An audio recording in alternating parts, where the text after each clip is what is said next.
Halloween. It's a thing that exists. Or does it?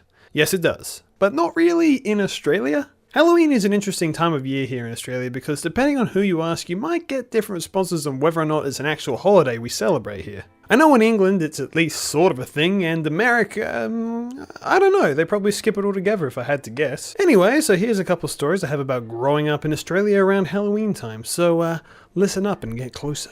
Whoa, not that close, Casanova, this is only our first date. So throughout most of my childhood, we didn't celebrate Halloween in my town in just about any way because, I don't know, it's just not a thing here really. The only notable thing are local shopping markets that get all spruced up for the holidays, putting up all them spiderwebs and such. Cause you know, I love the idea of a horrifying arachnoids crawling all over my food. And they also sold decorations themselves, but I never really actually see anyone actually putting them up. Do they actually sell any of it or not? Do people just decorate the inside of their houses and make it all Halloween-y and not embarrass themselves by displaying them outside?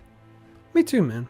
I understand you. Anyway, one day I was at school and I overheard some people in class talking about Halloween, which was the next day, and one of them turned over to me and asked, "Hey Liam, are you going trick-or-treating this weekend?" No, because we don't celebrate Halloween? And they're all, "Look at this guy, doesn't celebrate Halloween. He must have had no childhood. What a loser! And he probably has a tiny dick." Okay, I may be exaggerating a little here. Obviously, they knew I had a huge dick. But I remember being so confused that night, thinking, what are they talking about trick-or-treating? I've never seen one before. How could they know that, that I don't know? Anyway, cut forward to the next day, which was Halloween by the way, and there I am doing my one and only Halloween tradition, playing the Team Fortress 2 Halloween update, obviously, all alone in my house when suddenly there was a knock at the door. I remember genuine fears going through my veins. Who could possibly be knocking at the door at this hour of 8 PM on Saturday afternoon in human person? I opened the door to see one of the most unholy sights I have ever seen.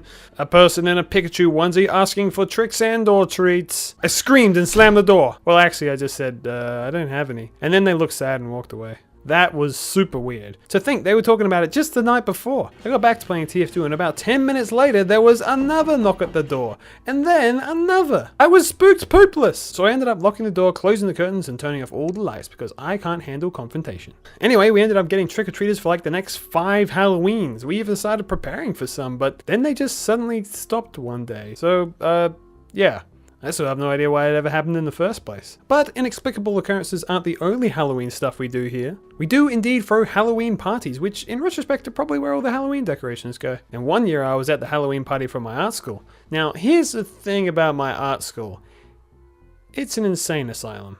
No, like literally it was an insane asylum, converted into an art school. So you get your fair share of spooky happenings there, but I don't really believe in ghosts or any of that. However, at this Halloween party, me and my friend Alex were at the back, having a good old bro chat when we suddenly heard a scuffling in the bushes, and a white figure emerge and run away into the darkness.